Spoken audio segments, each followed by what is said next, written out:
Hola, ¿cómo están? Espero que muy bien. La clase del día de hoy vamos a hablar acerca del óbito fetal.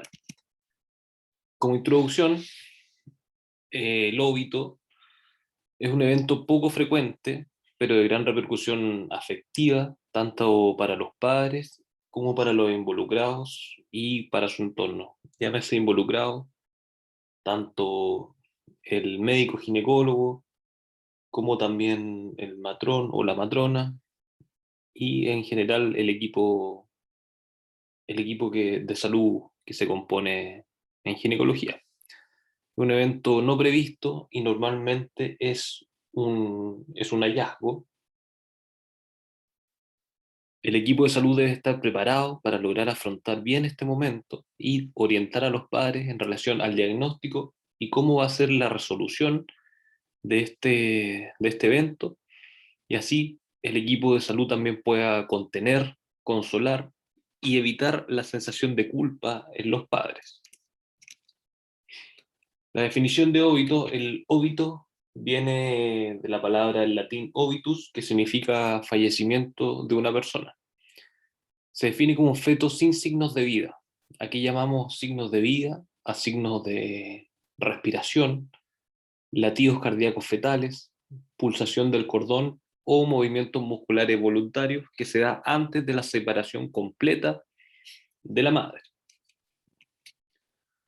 Se ha definido por la Organización Mundial de la Salud, hay distintos tipos de definiciones, pero nos vamos a regir por lo que nos importa a nosotros, que es la Organización Mundial de la Salud, y lo que nos dice también el MinSal. La Organización Mundial de la Salud nos dice que es una muerte fetal in útero durante la gestación desde las 22 semanas de gestación o desde los 500 gramos de peso fetal hasta el momento del parto. Disculpe. Desde el año 2005, el Ministerio de Salud incluyó también dentro de estas estadísticas a todo producto de la concepción nacido fallecido. Es decir, no consideraba límite inferior, o sea, las 22 semanas ya no contaba, ni tampoco los 500 gramos de peso, ni tampoco la consideración de viabilidad extrauterina. En cuanto a la epidemiología, la frecuencia del óbito fetal es variable.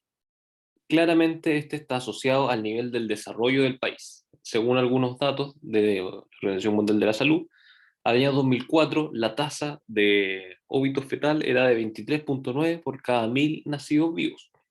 Tenemos que sí hacer diferencia en cuanto a este número, debido a que en países desarrollados la tasa va de 5,3 por cada 1.000 nacidos vivos, y en los países subdesarrollados esta asciende hasta 25,5 por cada 1.000 nacidos vivos. También hacer consideración en cuanto al plano geográfico, se ve que en África, 32 de cada 1.000, África subsahariana y también en Asia Sur, 32 de cada 1.000 nacidos vivos son óbitos fetales, y en América Latina desciende hasta un 13 por cada 1.000. ¿Por qué los países desarrollados han hecho que se vaya disminuyendo este número en mayor cuantía? Debido a que existe mejoría en cuanto a las condiciones sanitarias, hay un mayor acceso al control del embarazo y también debido a la atención profesional del parto. Otra cosa que también nos ha ayudado a disminuir estos números son los avances tecnológicos y también logísticos, como lo son la monitorización fetal ante e intraparto, y también el lograr implementar protocolos para actuar de emergencia. Todo esto ha ido en ayuda a la disminución de la tasa de óbito fetal, y que se da en mayor parte en los países desarrollados. En cuanto a la epidemiología en Chile, las cifras también han mostrado un considerable descenso desde la década de los 70. En promedio, en la década de los 70, la tasa era de 19 por 1.000, teniendo un brusco descenso al año 80, quedando en 7,7 por 1.000, luego con una disminución ya más un poco gradual en los años 90, 5,9 por 1.000, descendiendo aún más en la década del 2000, llegando a 4,9 por 1.000. Posterior a esto se nota un ascenso en el año 2005, 7,6 por 1.000, y para el 2010 8,6 por mil. Sin embargo, esta estrellita es porque hay que hacer alusión a que el año 2005 fue donde se cambió como dije anteriormente en la diapositiva anterior, en cuanto al ingreso estadístico, en donde el corte ya no iban a ser las 22 semanas ni los 500 gramos, sino que todo feto que naciera muerto iba a entrar dentro de la estadística, y el 40% de estos que están en estadística corresponde a casos de fetos menores a 500 gramos, lo cual no está antes. Por eso esto hizo que nuestros números empeoraran un poco y fueran ascendiendo. En este cuadro se ve lo que estábamos hablando recientemente. Esta es la evolución de la tasa de muerte fetal en Chile en los últimos 40 años, es donde se ve que en los años 70 se vio una notoria caída desde más o menos 20 por mil hasta en los años 80 alrededor de los 10 por mil, continuando con un descenso con la tendencia a la baja, pero ya un poco menor en los años 90 y también hacia el año 2000, donde la tasa fue un poco menos de 5, y con el alza desde el año 2006, en donde se hizo este cambio en el paradigma del MinSal para el ingreso a la estadística, en donde se extiende el certificado de función a cualquier aborto, independiente del peso o la edad gestacional del feto o del embrión. Por eso es el ascenso, un ascenso más que nada estadístico a que haya sido un ascenso porque hayan bajado la calidad en cuanto a nuestro control prenatal y antenatal, es más que nada algo estadístico. Aquí tenemos en este cuadro para ver lo que estaba nombrando recientemente, donde se ve la muerte fetal en Chile entre los años 2000 y 2010, para ver si es que realmente hay un aumento en la prevalencia o es por los datos estadísticos. Se ve que el número de, el número de óbitos fetales que eran menores a 500 gramos en cuanto a porcentaje son del 42% en el año 2006, en donde ascendió la tasa a 8,7, 36% en el 2009, 41% en el 2010, y por eso vemos que hay una alza en cuanto al número total. Pero si lo vemos eliminando a los niños que nacieron con menos de 500 gramos, como lo define la Organización Mundial de la Salud, nuestras tasas se mantienen en más o menos 5, 5,6, 5. Algo más que también tenemos que ver que llame la atención es que los óbitos fetales mayores a 32 semanas o mayores a 2.000 gramos, o sea, niños que perfectamente podrían entrar en una unidad neonatal y podrían sobrevivir, son bastante altas. Mayor a 32 semanas, 55%, 54%, 53%. Y esto lo hago ver para notar el impacto que puede generar en los padres, en donde ya un feto que tiene una edad gestacional avanzada, 32 semanas, mayor a 32 semanas, pueden nacer fallecidos. El impacto que puede generar tanto para la familia como para el equipo de salud que esto ocurra. Entonces, como dijimos, si excluimos a los menores de 500 gramos, nuestras tasas se mantienen con una muy buena estadística, con una tasa más o menos de 5 por cada 1.000 nacidos vivos, comparable con los países desarrollados, y mucho menor a la tasa que existe en América Latina, que es de 13 por cada 1.000 nacidos vivos. En general, los números de Chile en cuanto a la salud obstétrica son muy buenos, debido al trabajo que hay entre matronería, ginecología, ginecólogos y también con las unidades neonatales. En cuanto a los factores de riesgo, existen distintos factores de riesgo maternos y también esto nos entrega el riesgo estimado de un mortinato. Vemos que la presencia de un desprendimiento prematuro de placenta nos da un alto odds ratio o razón de oportunidad para poder tener un ovito fetal. Sin embargo, la prevalencia, menos mal, es baja, o si no tendríamos una mayor tasa de óbitos fetales debido a esta patología.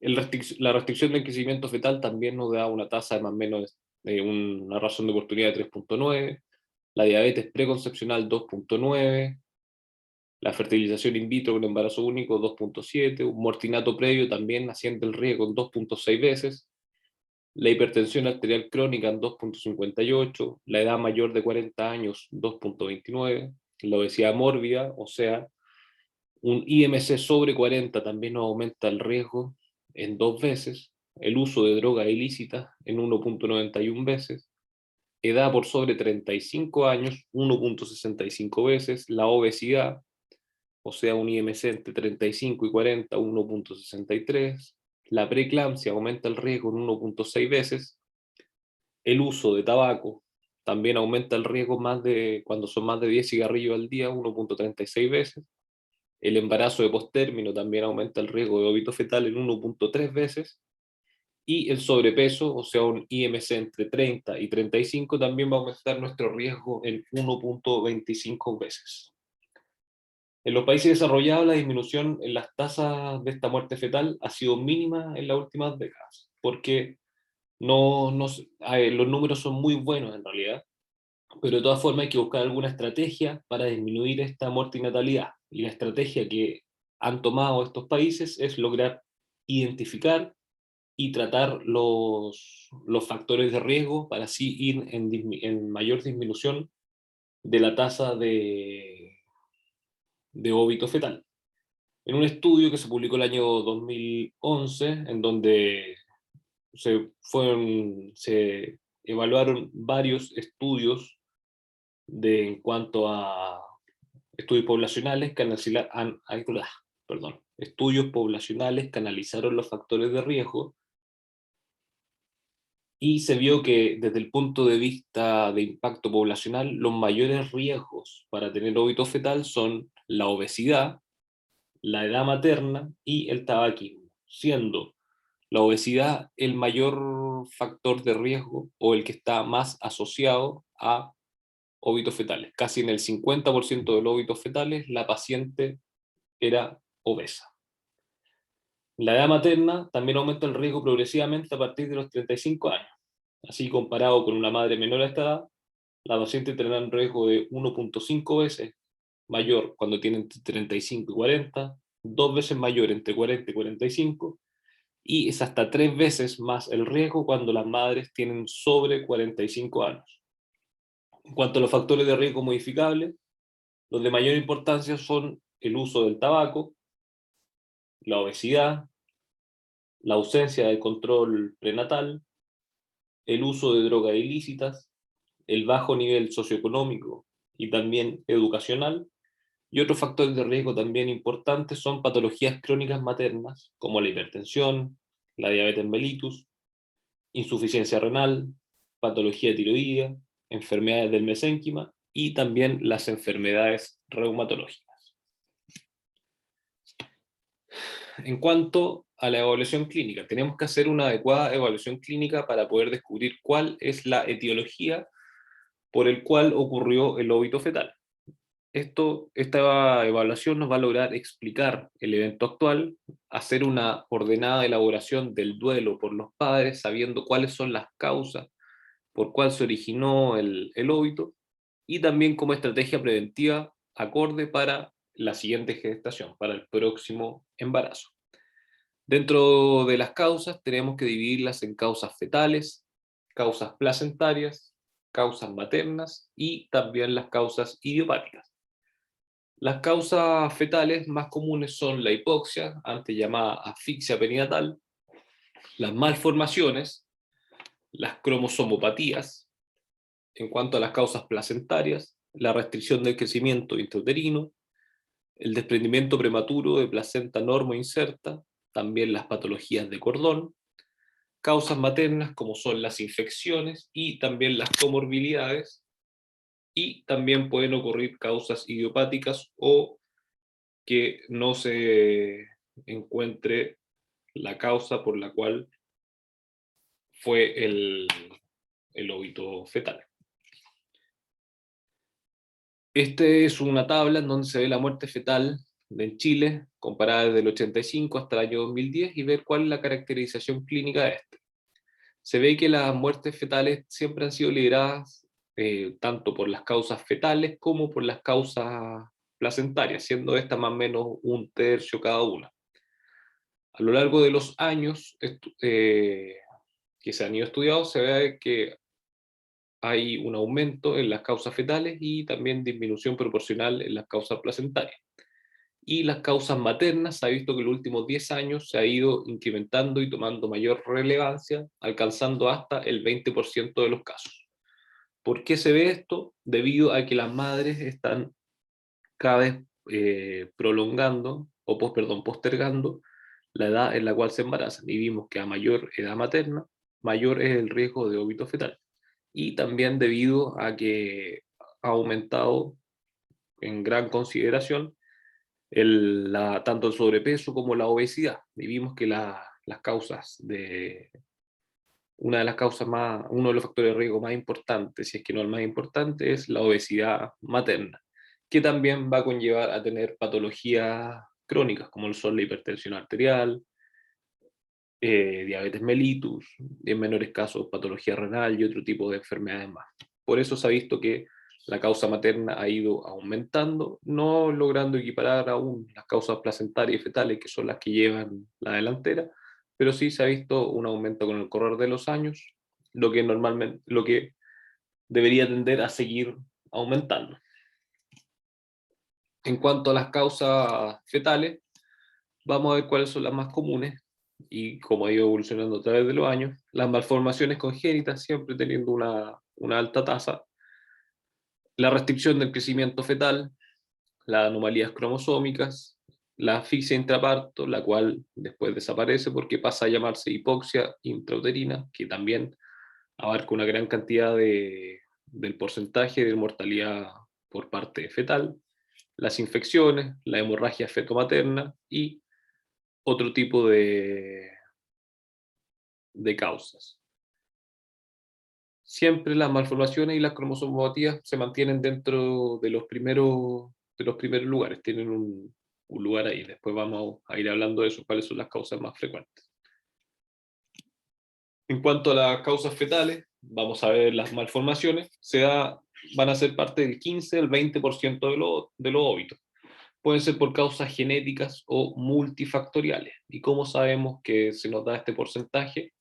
¿A qué lo atribuimos? A los datos epidemiológicos, a que la anomalía es rara en recién nacidos vivos y las anomalías que son mortales, y que los neonatos con alteraciones frecuentemente mueren, con estas alteraciones que se ven acá. Por ejemplo, la malformación que más se ve, que va a cursar con un óbito fetal, la anencefalia, el encefalocele, holoprosencefalia, hidrocefalia, hipoplasia del ventrículo izquierdo o el ventrículo derecho, la presencia de un ventrículo único, la espina bífida, la gastrosquisis y también el onfalocele, un tronco arterial común y también la hernia diafragmática.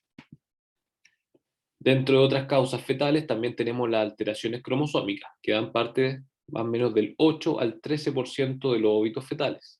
Van a aumentar a un 20 o un 30% cuando existen alteraciones también anatómicas o restricción del crecimiento intrauterino.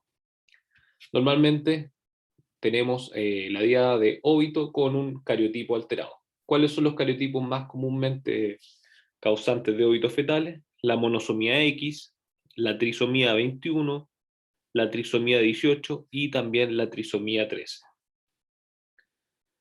La trisomía 21 tiene mayor frecuencia de óbito fetal debido a que es más frecuente que las otras dos trisomías, pero las otras dos trisomías son más letales que la trisomía 21.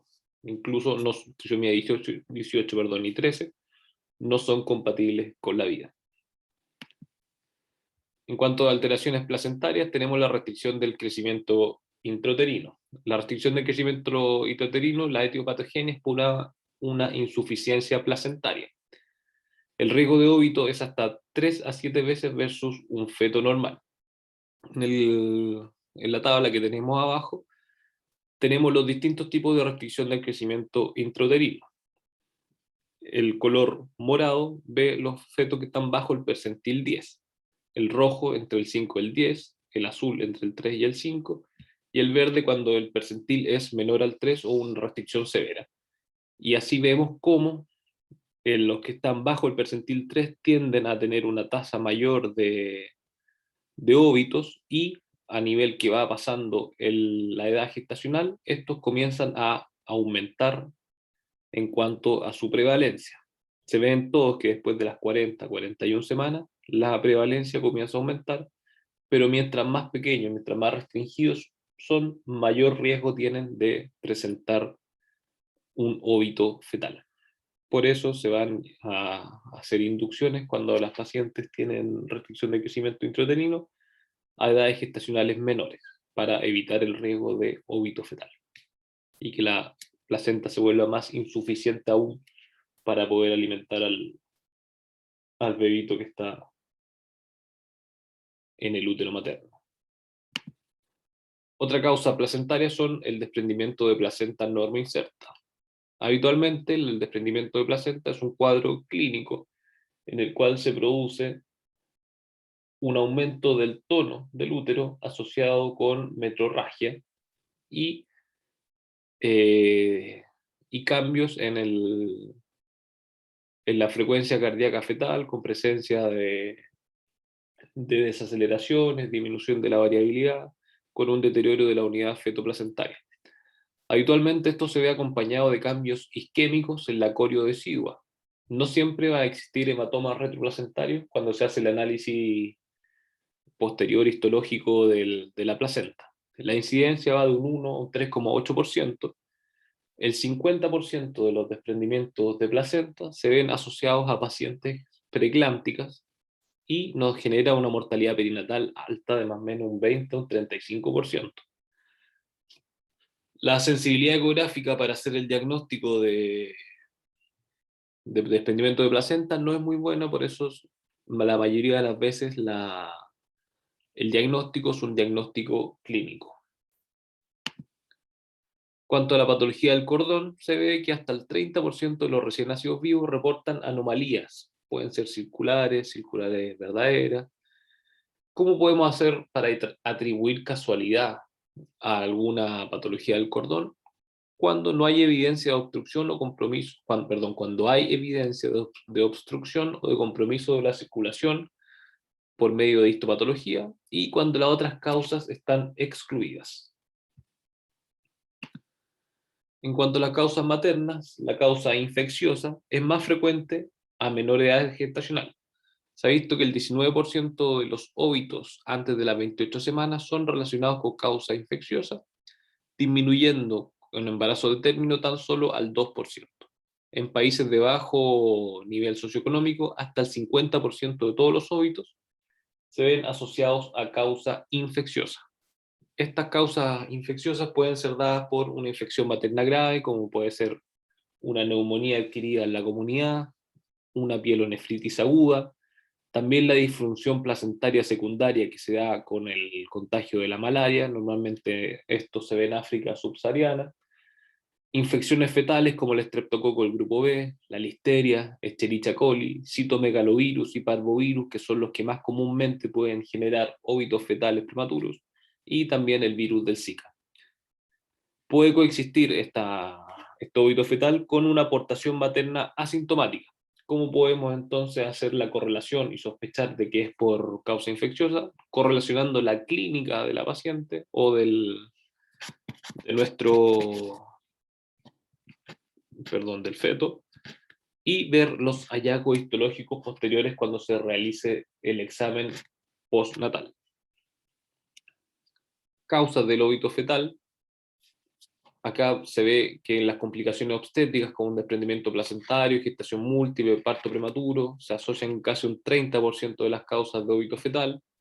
La patología placentaria un 23,6%, anomalías genéticas o estructurales en un 13,7%, infección materna fetal 12,9%, anomalías del cordón umbilical que se llevan un 10,4% de las causas de óbito fetal, la hipertensión arterial un 9,2%, y otras patologías maternas un 7,8%. Debemos realizar, posterior a que sucede nuestro óbito fetal, se debe realizar un estudio etiológico, para aclarar cuál es la causa y así poder prevenir que esto vuelva a ocurrir en un nuevo embarazo.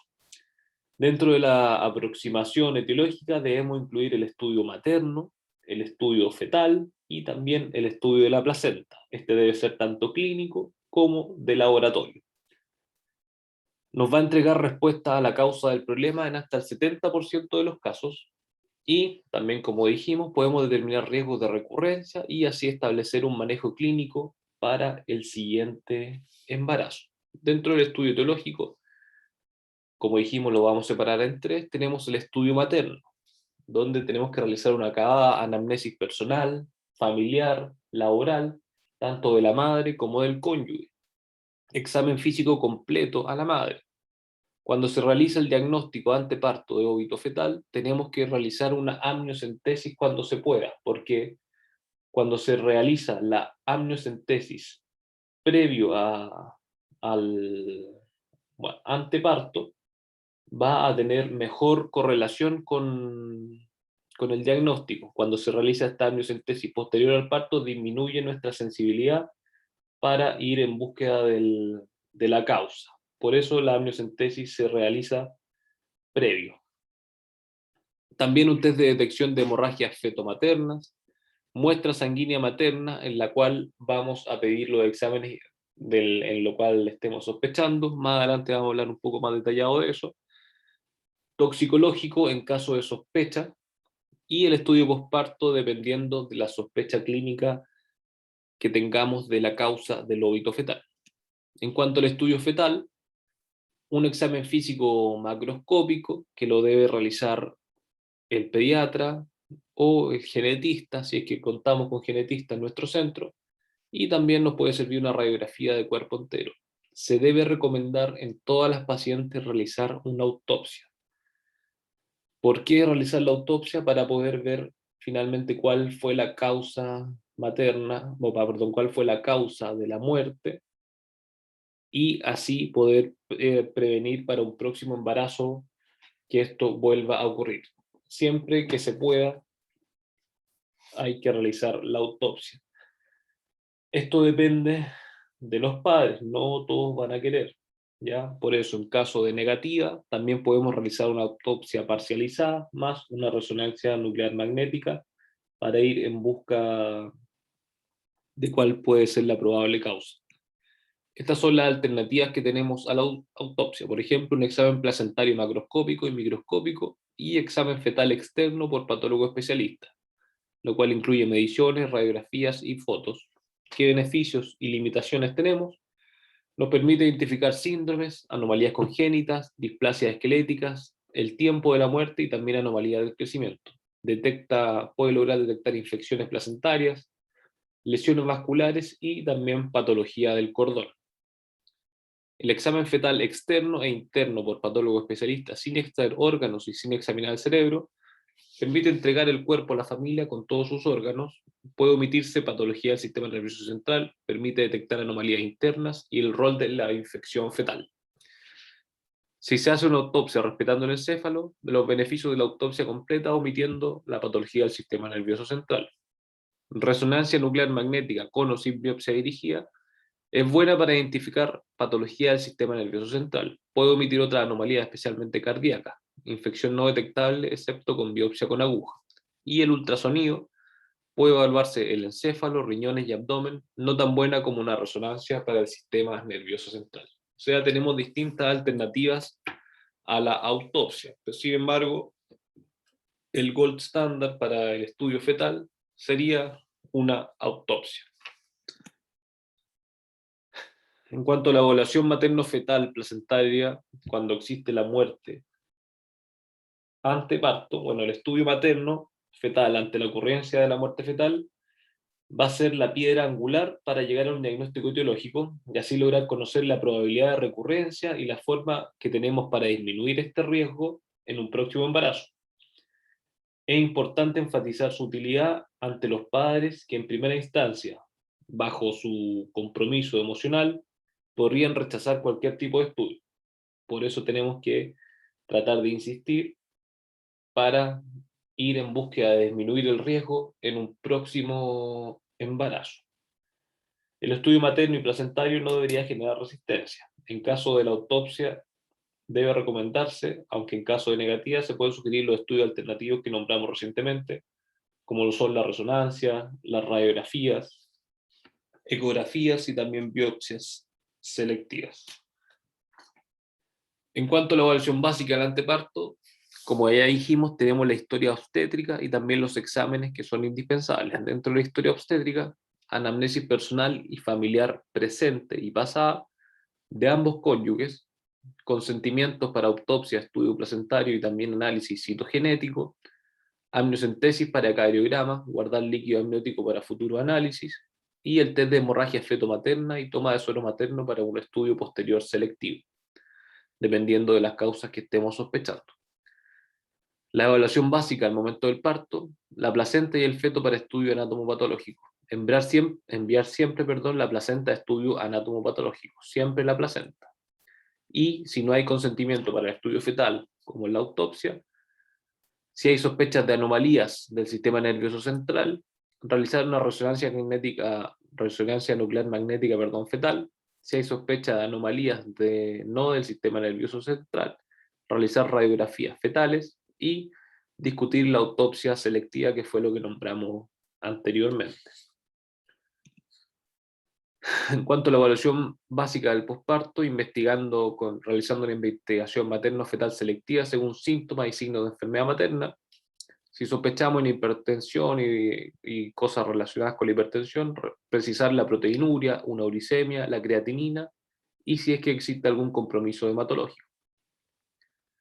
En patología tiroidea, realizar TSH, T4 libre, anticuerpos antitiroideos. Diabetes materna o historia familiar u obesidad, hemoglobina glicosilada, test de tolerancia a la glucosa. Sospecha de abuso de drogas, realizar tamizaje toxicológico. Signos de enfermedad del tejido conectivo, serología materna para enfermedades autoinmunes, hidrops fetal, tamizaje anticuerpos y su inmunización, serología de parvovirus B19, electroforesis de hemoglobina, análisis de líquido amniótico de enfermedades metabólicas. Y si hay signos clínicos de infección, ya sea materna, fetal o placentaria, pesquisa materna del estreptococo rectal, cultivo superficial fetal y placentario, análisis del plasma con serología viral y análisis molecular del líquido amniótico, y el estudio molecular de la placenta. En cuanto al estudio de la placenta y el cordón umbilical, el estudio debe hacerse tanto macroscópico como microscópico. Se encuentran hallazgos placentarios en alto porcentaje de pacientes. Al finalizar este estudio, se debe evaluar cuidadosa y metódicamente la información para así lograr establecer un posible mecanismo causal.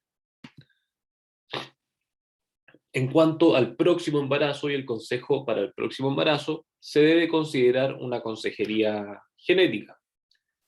Informar a los padres acerca del riesgo de recurrencia mayor que la población general, lograr compensar las comorbilidades, en especial la obesidad y la diabetes previa al embarazo, se debe realizar control en la unidad de alto riesgo obstétrico, y la COC nos aconseja que la inducción en pacientes con antecedentes de óbito fetal se realice desde las 39 semanas.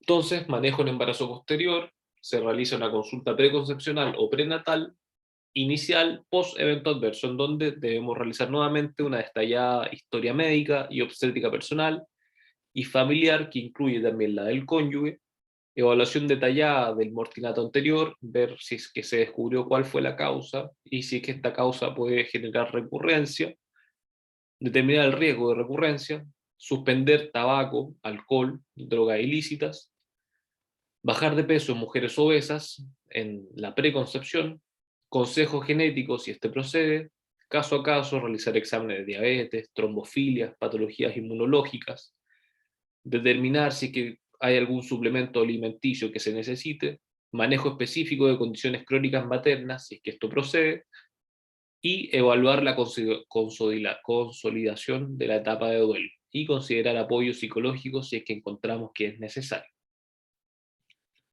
Durante el embarazo, en el primer trimestre, lograr determinar de forma precisa cuál es la edad gestacional, la evaluación completa de riesgo entre las 11 y 14 semanas, con ecografía, Doppler y bioquímica, manejo específico de condiciones maternas si es que procede, como por ejemplo paciente hipertensa, diabetes, con lupus, epilepsia, entre otros, y un adecuado manejo emocional, nunca dejar de lado el manejo emocional de las pacientes. En el segundo trimestre, el ultrasonido entre las 22 y 24 semanas, con una adecuada evaluación de la estructura fetal y también la circulación materno-fetal y la medición del cervix uterino para ver los pacientes que están en su grupo de riesgo de parto prematuro, que también es causa de óbito fetal. Manejo específico de condiciones crónicas maternas, si es que procede, y considerar un ultrasonido con Doppler umbilical a partir de las 26 a 28 semanas, si existen condiciones crónicas maternas o alto riesgo de muerte fetal en evaluación 11 a 14 semanas, o sea, Doppler de las arterias uterinas alterado. Si tenemos el Doppler de la arteria uterina alterado entre las 11 y 14 semanas, tenemos mayor riesgo de presentar preeclampsia y de restricción del crecimiento intrauterino. En el tercer trimestre, ultrasonido para detectar restricción de crecimiento fetal desde las 28 semanas, monitoreo de movimientos fetales a partir desde las 28 semanas también, evaluación del estado fetal anteparto desde las 32 semanas o 2 semanas antes de la muerte anterior, lo que sea más precoz, realizando Doppler umbilical y perfil biofísico fetal, y siempre mantener el manejo específico de las condiciones crónicas maternas si es que esto procede. Al momento del parto, como la ACOC recomienda, realizar la inducción en la semana 39, solo con madurez pulmonar comprobada. Si el Doppler umbilical está alterado o un perfil biofísico menor a 6.8, de 6 de 8, administrar corticoides para la madurez pulmonar fetal hasta las 34 semanas y posterior a este la interrupción del embarazo. Y en el posparto realizar una evaluación selectiva del recién nacido según la causa de cuál se determinó fue el mortinato anterior. En cuanto a la resolución del parto, el deseo materno de una pronta resolución es algo que es muy entendible. Sin embargo, en general, los óbitos fetales no son emergencias obstétricas. La edad gestacional es la variable más relevante para decidir el momento y la forma en cuál va a ser la resolución. La inducción del trabajo de parto antes de las 28 semanas se realiza con misoprostol en dosis altas. Aquí llamamos dosis altas, dosis de 200 a 400 microgramos cada 6 horas para que comience el trabajo de parto. Y luego de las 28 semanas, una inducción de parto convencional. ¿Qué quiere decir eso? Misoprostol 50 microgramos cada 6 horas. La cesárea está reservada para situaciones de morbilidad que contraindiquen un parto vaginal. Por ejemplo, paciente con 2 o 3 cesáreas anteriores que tiene un óbito fetal no puede ir a una inducción de trabajo de parto, sino que tendría que ir a una cesárea. ¿Qué intervenciones tenemos para reducir la frecuencia de muertes fetales? Más que nada lo que ya hemos ido hablando, el consejo preconcepcional en poblaciones médicamente de riesgo, por ejemplo, pacientes diabéticas, pacientes epilépticas, pacientes con hipotiroidismo. También lograr reducir el peso corporal preconcepcional, reducir la frecuencia del tabaquismo y ojalá cesar el tabaquismo, reducir la ingesta de alcohol y droga ilícita, y si es que podemos también cesarlo, y también reducción en la maternidad sobre los 35 años y en especial por sobre los 40 años, en donde hay un mayor riesgo de óbitos fetales. También otras intervenciones que podemos realizar son con factores propios del embarazo. Por ejemplo, como ya dijimos, realizar una correcta verificación de la edad gestacional, ojalá con una ecografía precoz antes de las 11 semanas, correcto empleo de técnicas de reproducción asistida para así ir en disminución del riesgo de embarazo múltiple, tamizaje de detección de riesgo de insuficiencia placentaria con el Doppler de las arterias uterinas entre las 11 y 14 semanas y lograr suplementar con aspirina si es que tenemos el riesgo aumentado de RCIU e hipertensión arterial. También lograr una detección del subgrupo de pacientes que van a tener riesgo de parto prematuro y también los que tienen riesgo de infección. Evitar embarazos prolongados, resolviendo los partos antes de las 41 semanas de edad gestacional, en donde así también vamos a disminuir nuestros riesgos de óbito fetal. Eso en cuanto a la clase de óbito fetal. Como conclusiones, tenemos que la muerte fetal intrauterina ocurre en Chile, así también como en países desarrollados, con una frecuencia aproximada de 5 por 1000 nacidos vivos. Las causas, como vimos, son lideradas por causas fetales y placentarias. Sin embargo, las patologías maternas, ha ido aumentando debido a que las mujeres están teniendo hijos a mayor edad, la población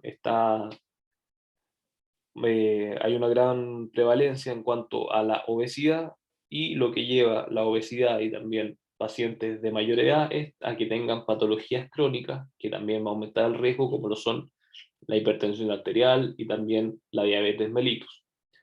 Tenemos que enfatizar a los padres la importancia del estudio completo, tanto de la placenta como el feto. ¿Qué quiere decir esto? Autopsia fetal, estudio histológico de la placenta, la evaluación citogenética del líquido amniótico, ya que si combinamos todo este tipo de exámenes, podemos mostrar la causa de muerte de hasta un 70, un 75%, con lo cual podemos ir en ayuda de prevenir un nuevo episodio de óbito fetal. El porcentaje de recurrencia y también el manejo en futuro embarazo va a depender fuertemente de la causa etiológica. En el siguiente embarazo va a ser primordial el manejo de patologías maternas crónicas y también disminuir los factores de riesgo presentes en la madre de forma preconcepcional. Y la evaluación de la estructura fetal y funcionalidad de la placenta con ultrasonido y Doppler es un aspecto central del control médico durante los siguientes embarazos. Y la interrupción debiese realizarse desde las 39 semanas, cuando tenemos comprobado una adecuada maduración pulmonar. Espero que haya sido claro. Cualquier duda, estoy atento. Saludos y que estén muy bien.